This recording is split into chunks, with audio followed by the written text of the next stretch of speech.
This is Real Deal Sports Talk with KP, January 29th, 2019. Yo, Denver City life living every night getting it. All I see is green like it's night vision. My sight's different. My type driven. These niggas risking a life sittings over white flipping. But I ain't with it. I'm light skinned it. My mind gifted. Intelligence in my disposition. Aristocratic image. And not to mention I'm nice with it. The ice drip over cardigan sweaters. Tight fitting. White linen. This is the type of shit that entice women.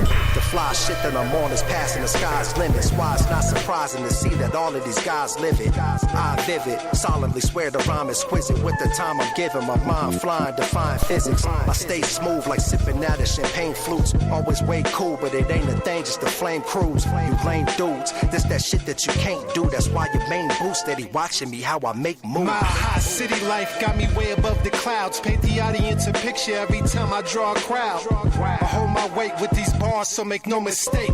I get to cooking like Chef Curry in Golden State.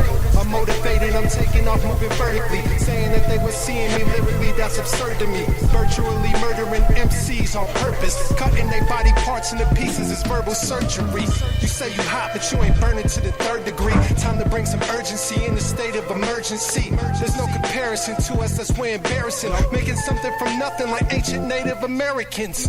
Man, listen, I'm undergoing a transition. My transmissions are filled with nothing but ambition. No remorse on these rappers like a Roman force. Snuck into the game on these suckers inside the Trojan horse.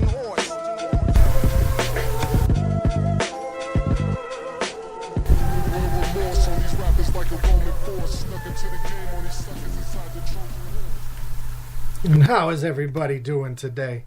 It is Tuesday. It's a lovely day. It's the end of January. We got the Super Bowl coming up this weekend. We got the award shows coming up on Saturday. Joining me on Saturday on my Super Bowl show, I will have an interview with three-time Super Bowl wide receiver Vance Johnson. Check him out at vancecares.com. See what he's got going on right now. If you or your loved ones or somebody out there, you know, you dealing with substance issues or addiction issues of some kind, or just, you know, any kind of issues that you need to get help with, reach out to Vance. Check him out at the website. You can find him on our website as well. Links to his site, realdealsportstalkwithkp.com. But back to it. Beautiful day. Yesterday here, got 13 inches of snow at my house. Conditions were bad. Wasn't able to go into work. Was hanging out at the house. Rest of the area, if I could have gotten out of my area, I would have been good. But I couldn't get out of my area. All kinds of accidents here in the Denver metro area. I'm just into Westminster where I live, Westminster, Colorado. And I had almost 13 inches in my yard. Streets were horrible. Couldn't go anywhere. Sat on a major street for an hour before we finally turned around, decided to maybe we'll give it a go a little later. Today, sunny, streets are dry, snow's still on the grass, of course, but tale of two different days. Chilly, sure, but the sun's out. Beautiful day here in Colorado. Hopefully, weather's good where you're at, or you're able to enjoy it. You're not in that deep freeze moving through the center of the country in the East Coast. But if you are, stay warm. Thanks for listening. Give me a like. Share with your friends. It's all love. It's all real. Today we're going to be talking about the thing they called the Pro Bowl. We'll talk about that a little bit. We'll talk about this Anthony Davis situation. We got some fun facts. We're going to talk about the Royal Rumble, a little reaction to the Royal Rumble. Should be a good show. Should be a fun show. Should be in good spirits today. Let's go ahead. Let's kick it off with the Pro Bowl. Let's start with the Pro Bowl. That's what they call it, right? The Pro Bowl. Okay. I'm sure, like many of you out there, you have memories of the Pro Bowl being this epic game. All the stars at their best. Real football. You know, we call this isn't real football anymore at the Pro Bowl. And that's my memories as a kid. You know, in the 80s, the early 90s. It was the best players. It was your favorite players.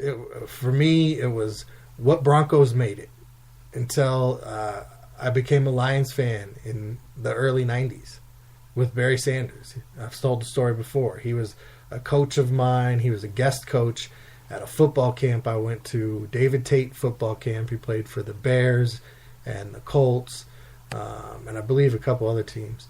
But he put on a football camp here in Denver because that's where he lived in the off season and his family was. And crazy thing is, years later in the late 90s, his niece was actually a student of mine at a kindergarten class that I worked at for Children's World Learning Center. They had a self-contained licensed kindergarten program at the building I worked in, and she was in that. So full circle anyway. Back to the camp. Brought in a lot of other players to be coaches at this camp, and it was over at DU, and Barry was one of the coaches, and at that point I was like, man, I'm a Lions fan now. I'm a Barry Sanders fan, and since 90, 91, whenever that camp was, 92 maybe, I've been a loyal Lions fan. But back then it was early, mid 80s, when I can remember watching football with my dad. It was what Broncos made it, and then after that it was what Lions made it.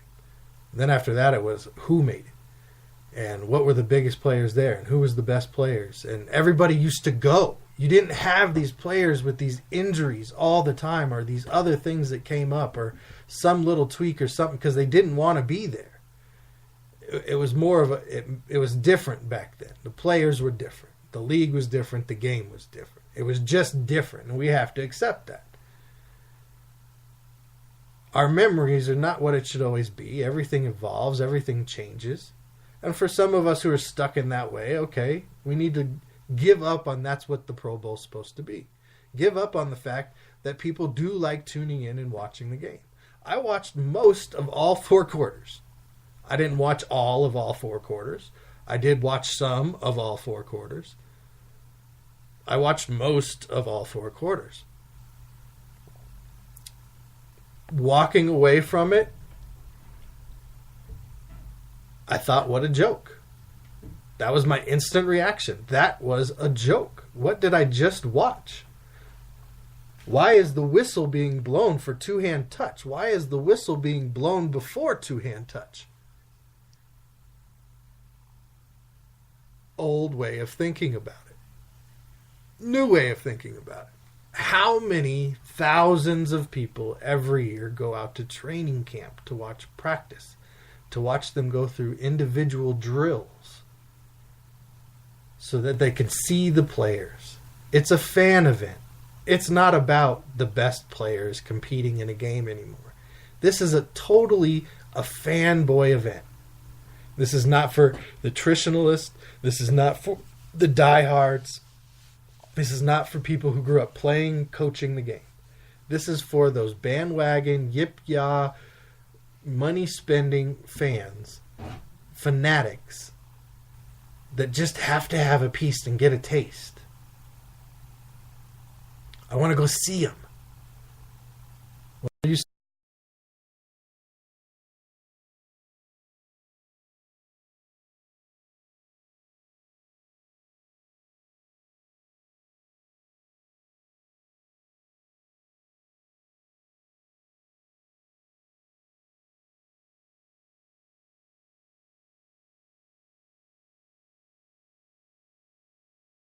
Time.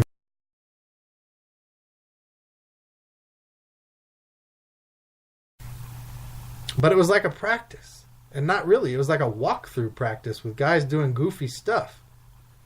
It was like a walkthrough practice of alumni who came back and they were all middle-aged and wanted to play different positions.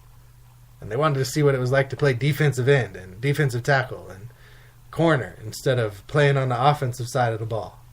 Or vice versa. They want to play some receiver and some running back instead of being on the defensive side of the ball. Being kids, being fans, not taking it seriously, just enjoying. So, do they need a player's share and a winning prize to go? No, get rid of that too. Wait, what did the winners need? What was it, $60,000 to go put that performance on? So what did they? It just pays for all of their vacation because that's how much money they spent. I don't get it. Like, it's at this point you need to just completely go fan oriented. Make all kinds of autograph sessions. Have the guys that are not actively playing off to the side signing autographs at the fence. Let them come down onto the field after the game like they do in arena football oftentimes. Interact with the fans.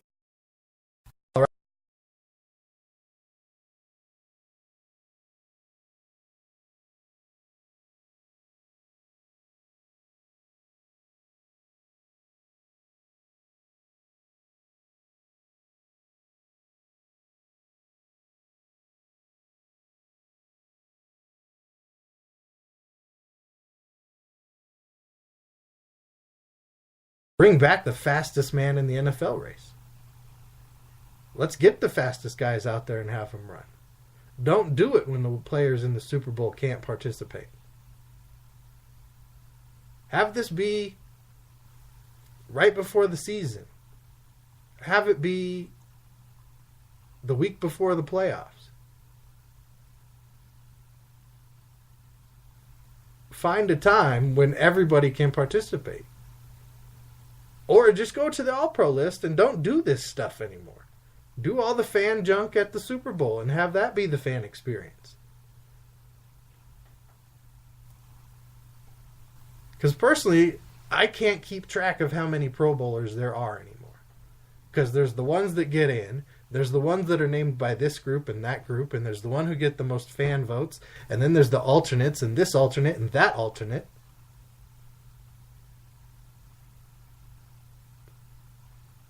Same with every other All-Star game. The best guys aren't in the dunk contest. Players will sit. They have to change the rules of the game. NBA doesn't play any defense. Major League Baseball decides home field advantage for the World Series. Like, sometimes you just don't need to change the recipe. And in the case of All-Star games, if you wanted to add extra around it, you probably could have done something like that to create a fan experience, generate more revenue, and capitalize more on the fans. But changing the games the way they did, and it becoming soft touch, and I'm going to blow the whistle if it looks like maybe they're going to tackle the guy. We don't need that. That was embarrassing. It was. It was embarrassing. It was ridiculous. Was there some fun to seeing Ezekiel Elliott and Saquon line up on defense? Sure, there was. But when you're going walk through speed, is anybody surprised that Alvin Kamara can get past Taylor Lewan? Taylor Lewan was going half speed, maybe. It was just such a disappointment. And this is coming from a person who watched most of 4 quarters. And I don't think it's real football. So I hope they figure out some new avenue to go with this. Here's your All-Pros. Here's your fan experience with the guys who were invited and accepted their invitations. We're going to do the skill competition.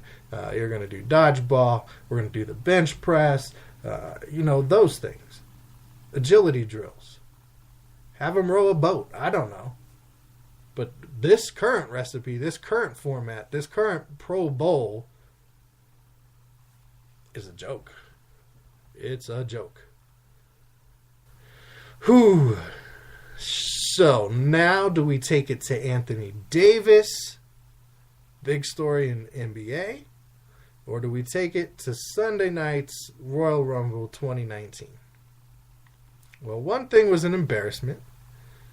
We got 2 more things. One, major push, major, hoopla.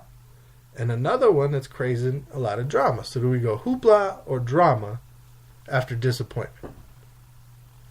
Let's go hoopla, right? You got to go hoopla and then hit drama last. So we're going to hoopla and we're going to hit up on the Royal Rumble. Again, I talk about wrestling every now and then. Grew up watching it.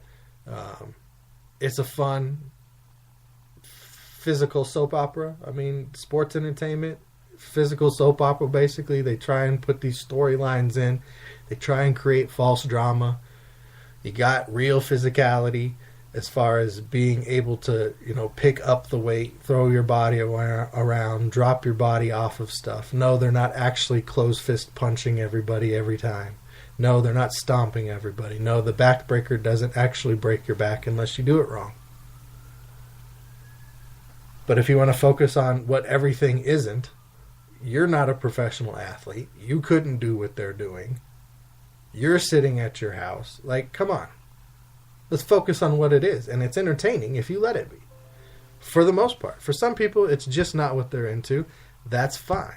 I grew up watching it. I like it. I liked characters in the past. There's some characters I like now. I'm thoroughly enjoying the way the women are dominating the sport. They're dominating in the matches. Their matches are more entertaining to watch. And it wasn't that long ago, honestly, that I was looking at the women's roster going, okay, their mic skills aren't that great. Their characters aren't that developed. They're not that good in the ring. But they have worked. They have gotten a lot better, and it's impressive. Now, these matches that we're going to talk about, they're not in order by any means of what the night went through. Just kind of how I made some notes to talk about it today. Becky Lynch, she's the big draw right now, the big name, the big push. Great character concept, the man, breaking the gender lines. And she's this aggressive, Scottish, bullish, strong-minded, physical, let's go, let's fight, I'll take anybody, anytime. And that's the new character she's developed, and, it's working out well for her. Now, she was in a match with Asuka, a wrestler out of Japan, I believe, for a women's title, championship title. She ended up losing that match to submission. And somehow was able, the writers put it in the script to make it be like, oh, wow, she's getting a chance again to be in the Rumble now. Another wrestler whose, in-ring skills aren't as good. For whatever reason, they decided to have a wrestler attack her before she got in the ring. She gets injured. She can't compete. Becky Lynch gets into the Royal Rumble. As soon as that happens, in my mind watching it, I go, okay, the final three are going to be Becky Lynch, Charlotte Flair, and Nia Jax. Seems pretty evident at this point who the final three are going to be. And that's who it ended up being. Nia Jax gets eliminated from the outside of the ring. Becky Lynch, Charlotte Flair find themselves over the rope but on the ring. And then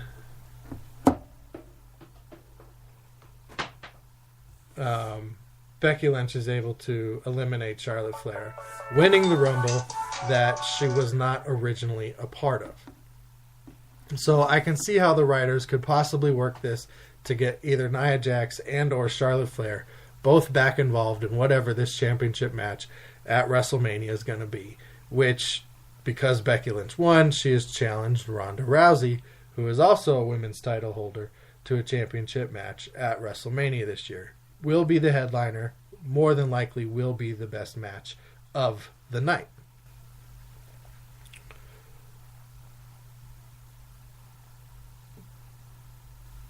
But that made it too predictable for me. They had more than one wrestler on the women's side who stayed in the Rumble for over 50 minutes just to be eliminated, not to get a chance. Oftentimes, if you're in that long, you're more than likely the winner of the Rumble, at least from the times that I've paid attention.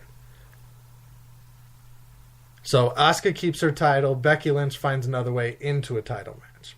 All right, she challenged Ronda Rousey. Ronda Rousey keeps her title by beating Sasha Banks in her championship match. Pretty good match. Ronda Rousey's getting better at the craft right now. Her mic skills are getting a little better. She doesn't smile and then glare after everything she says anymore. She's developed a style similar to Rowdy Piper, He came from a boxing background, always kind of had that rough fighting boxing style to his game. She comes from the mixed martial arts jiu-jitsu. She has a lot of that in what she does because she's comfortable in it, and she's mastered that. So she's getting better. Sasha Banks, master of the craft. I don't see her getting much better at what she does. I think she's at her ceiling, and she's good at what she does. She's a good performer, able to do most of the moves, high flyer, takes on some of the bigger opponents. So overall, all of those women matches were very good. The Asuka Becky Lynch match might have been the match of the night. Rousey Banks, good match there, and the Women's Rumble, however predictable, still a good title.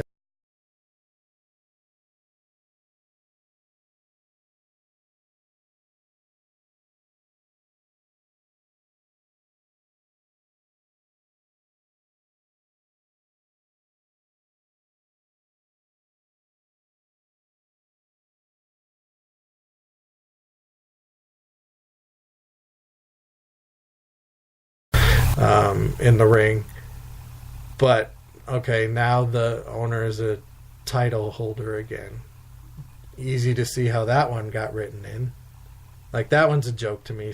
Wasn't that great of a match. Just not a big fan. Didn't live up to any of those 3 female matches, women's matches that we just talked about. Now let's talk about the Men's Rumble.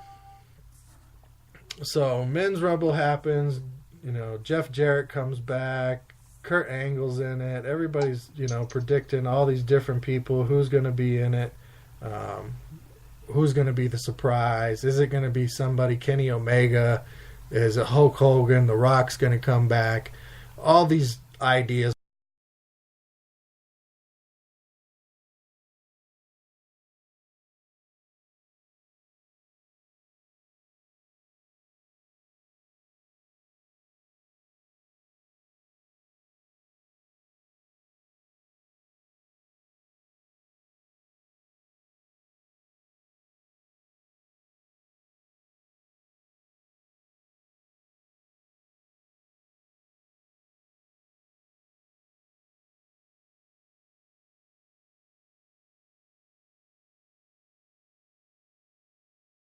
Now that is going to make it to the end.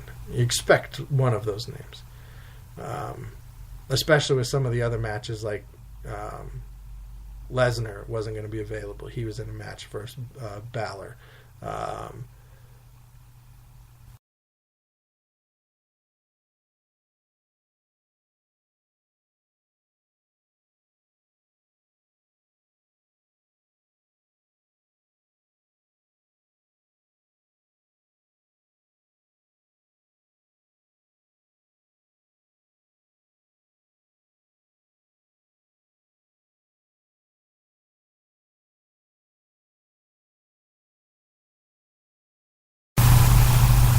So what's the big surprise going to be? Who's the finals going to be? I thought, okay, easily Strowman. He came out near the end. They gave the big guy a number near the end because his stamina is not that high. He's not going to do a 60-minute match. McIntyre is definitely going to be there. And I expected Seth Rollins.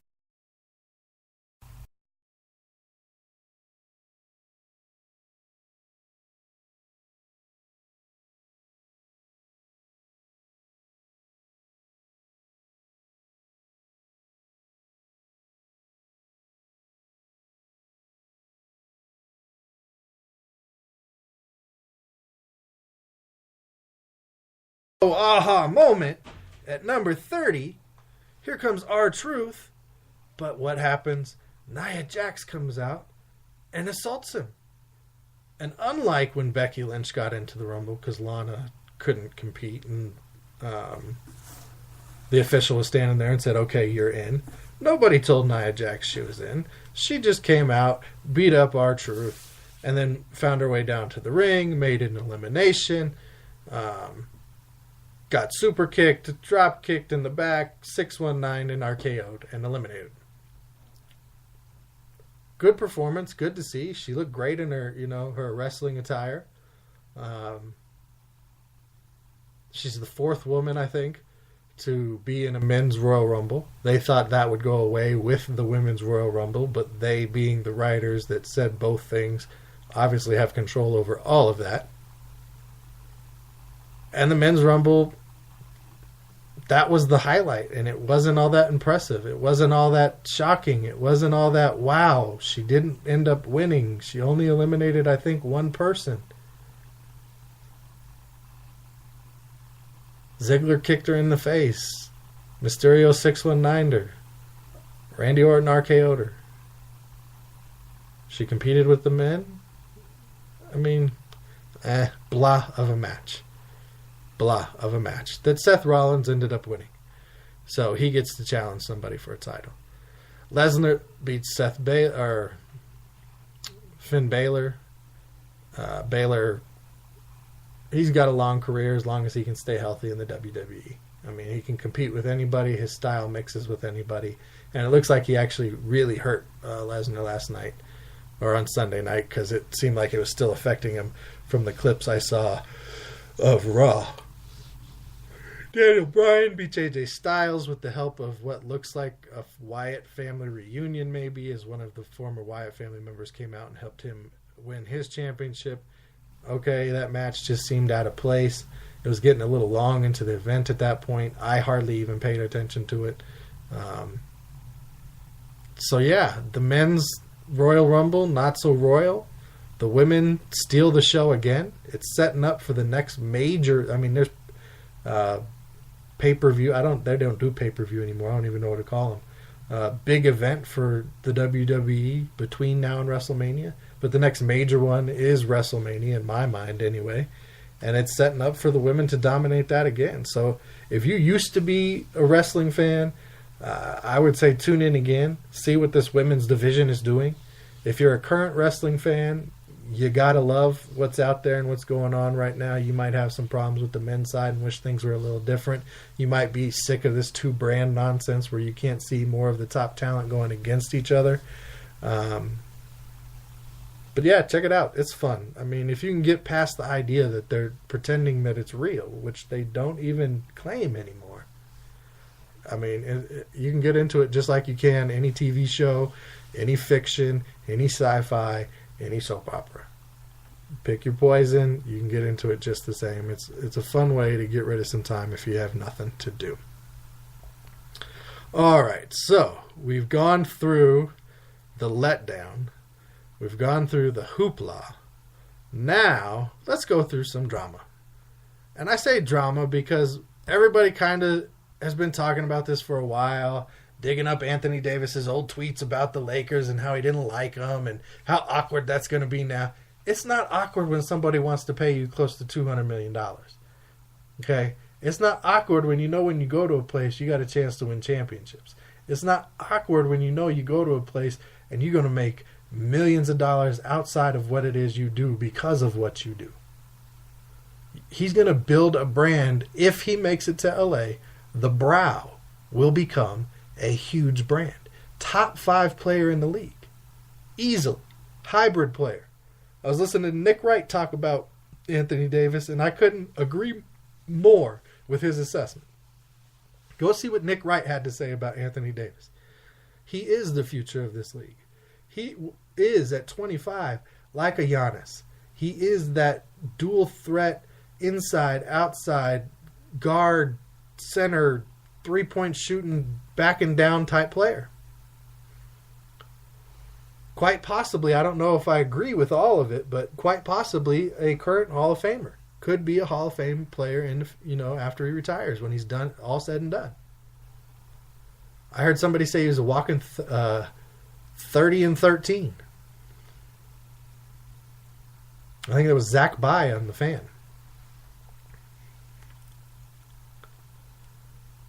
Now, he requests a trade, and all he's doing by requesting a trade and saying, I don't have interest in re-signing here, is helping out the Pelicans. He's not going to walk away. He's not going to leave them hanging, walk away and leave them with nothing. Here is your opportunity. either before this trade deadline, this summer, or before the next trade deadline, because he is under contract for one more season, here is your opportunity to trade me and get as much as you can in return. That is the honorable thing to do in today's game. He is giving them the heads up. He is not going to drop the ball on them and go, whoop, I'm out of here. Thanks for drafting me. I want to go win consistently. What's wrong with that? Oh, because he should build one with the Pelicans? Because they made a real effort to re-sign Boogie, right? And keep that together. They made a real effort to keep Rondo down there and help keep him going and help mentoring what was going on down there. They've made a huge effort to bring in other players. The Pelicans right now are not a destination where you're going to go to win championships. Now, they might be at some point, and New Orleans is having a real hard time with now this news and the Saints and what happened there. He wants to compete. What's wrong with that? He wants to have a chance. Can't be mad at him. Now, what will it take? Well, it sounded like it's going to take a lot. Knicks may be into it. Boston may be into it. Even though it could be for 1 year, they're like, so what? We're still interested. Even if he won't re-sign, because he's come out and said now that he won't re-sign with anybody but the Lakers. Or at least his representatives have. And he's been fined for making comments, $50,000 now. But Boston is saying, maybe we're willing to just go ahead and do that anyway. Toronto took the leap on Kawhi. And Boston's got some definite pieces they can trade away.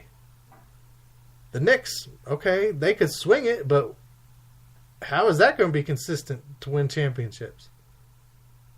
James Dolan's not a great owner. They haven't been great up there at bringing talent into the Knicks. LA is the most likely scenario. Either team. Pick one. More than likely it's going to be the Lakers. More than likely it's going to be some kind of a package that includes Lonzo, Kuzma, Zubac, first round.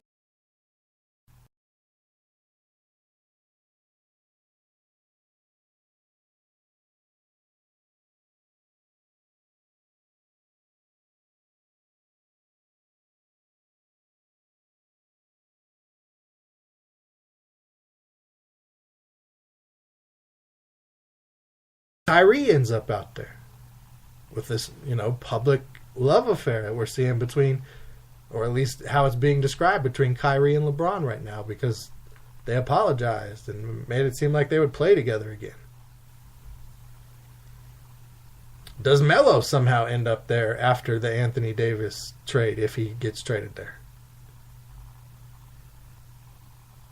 Does it happen before the trade deadline on February 8th? That, I don't think is going to happen. Boston can't make the trade before then. LA, I'm not coming off that much. Maybe I throw Ingram in instead of Kuzma. I'm a bigger fan of Kuzma than I am of Ingram's game right now. I'd be willing to get rid of Ingram, Zubac, Lonzo, get you first round pick, and I'll get you second first round pick.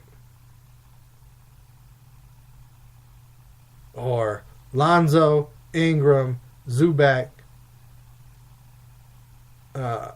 another player, and a first-round pick. I've seen Lance Stevenson's name thrown in there. I'd want to keep him for the playoffs, just for the defense. He messes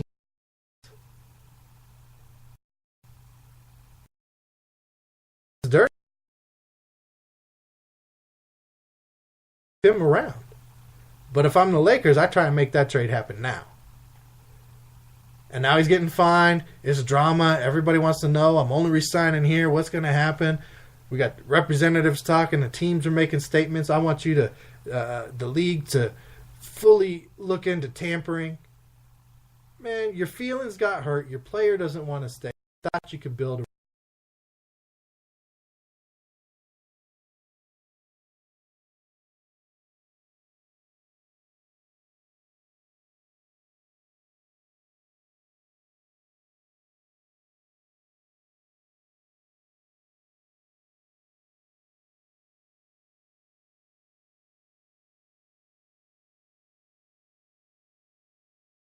is get rid of him as soon as you can.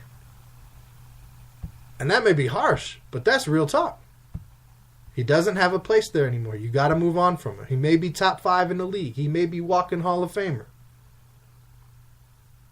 But you need to get as much as you can, and in my opinion, do it by February 8th. Protect the rest of your season. Protect the rest of your squad. Let them know, hey, you want out, we're not going to keep you around right here. We want guys who want to be here. We want to build something. We want to build a championship. You want to be a part of that? You come be a Pelican. You want to go do something somewhere else? We don't need you. Rally up. Let's get some wins the rest of the season. Make it respectable, even whether or not he's there or not. All right, fun facts. During this year's Super Bowl halftime, the WWE, for the first time in 20 years, will be televising a halftime matches. Haven't heard who's going to be in the matches. I don't really remember them doing halftime shows on their channel or USA or the WWE. There was no WWE network back then. But if you're not interested in Maroon 5 and Travis Scott and Big Boy, you can turn over to your WWE entertainment during the halftime of Super Bowl as well. There's actually 2 times during this year's Super Bowl that I'm going to feel like it's pretty easy to walk away from the TV, and that's going to be during 45's time on the CBS broadcast, because he now gets time to come on during the Super Bowl coverage for a sport that he called everybody a bunch of sons of bitches. They won't air the CBD commercial, but they're going to have him on, and he doesn't even like the NFL, support the NFL, or think they're worth a damn. So, great time to walk away from the Super Bowl coverage there. And then the halftime shows, they've been jokes, so that's a good time to walk away from the coverage as well. First time ever in Super Bowl history, we're going to have male cheerleaders there for the Rams, and Quentin Perron and Napoleon Jennings.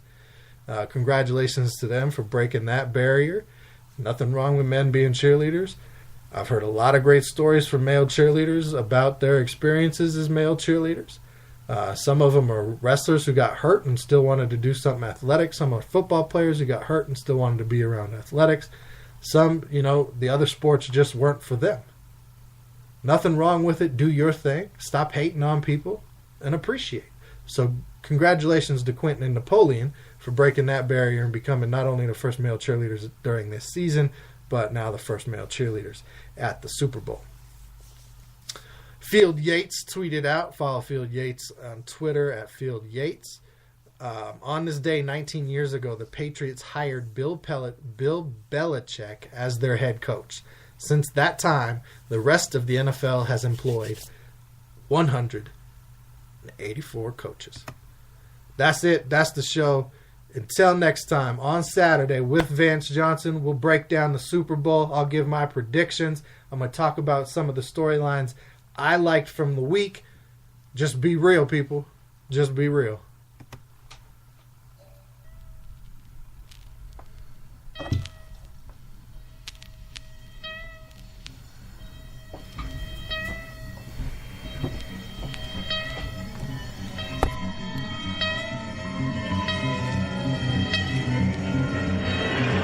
Reflect when true lyricism used to get respect, when an artist didn't have to sell their soul to get a check. Real music is dead, now it's time to resurrect. I reflect on the past and there's nothing I regret. We came a long way from spitting freestyles in the hallway. Got home from class bumping classic albums all day, writing rhymes that could change the world and enlighten minds. Started with a nice design, now we got the light to shine. Remember when that Nas dropped? Bumped the album non-stop, every day, all summer, copped it from the mom pops. Nowadays we're taking people back into the essence, when the lyrics had a meaning and the music had a message, when the MC wasn't hating our women and gun killing our brothers before they filled up the prisons from drug dealing. Rocked the stage and left the people feeling real positive. Y'all doing what's popular, we probably do the opposite. Y'all be in them skinny jeans, we be in them baggy sweats. Crowd always show us support, you like saggy breasts, a couple savvy veterans. made it through the wilderness to the promised land, and we'll never forget the pilgrimage. Reflect when true lyricism used to get respect, when an artist didn't have to sell their soul to get a check. Real music is dead, now it's time to resurrect. I reflect on the past and there's nothing I regret. Reflect when true lyricism used to get respect, when an artist didn't have to sell their soul to get a check. Real music is dead, now it's time to resurrect. I reflect on the past and there's nothing I regret. I used to fantasize about making a living off of great spitting, pouring my heart into this art until the paint's dripping. I lost faith in that vision, shaping the image isn't the picture how I imagine. In fact, it's way different. At high school, I used to bump the woo and grave diggers. I used to scribble in my pad until the page was ripping. I was a menace with a pen and spitting straight venom, and quick to battle any nigga who was say different. And talent shows me and B was fucking stage flipping. We slayed women and all the haters would stay with him. Ill Blaze was the game, we thought we was made niggas. Infatuated with bitches, fame, and chain glitter. We used to record in this Taurus, sipping on straight liquor, and puff the kind of piff that sent you on a space mission. Rapping in film like it was fate driven. You could make a name for yourself off of flame spitting, but then the game shifted. It went from lyricism to lame niggas who dressed the same as their little sisters. Nursery rhymes and trapping was the main affliction. I'm here to nurse the game back to the age of lyricism. Reflect when true lyricism used to get respect, when an artist didn't have to sell their soul to get a check. Real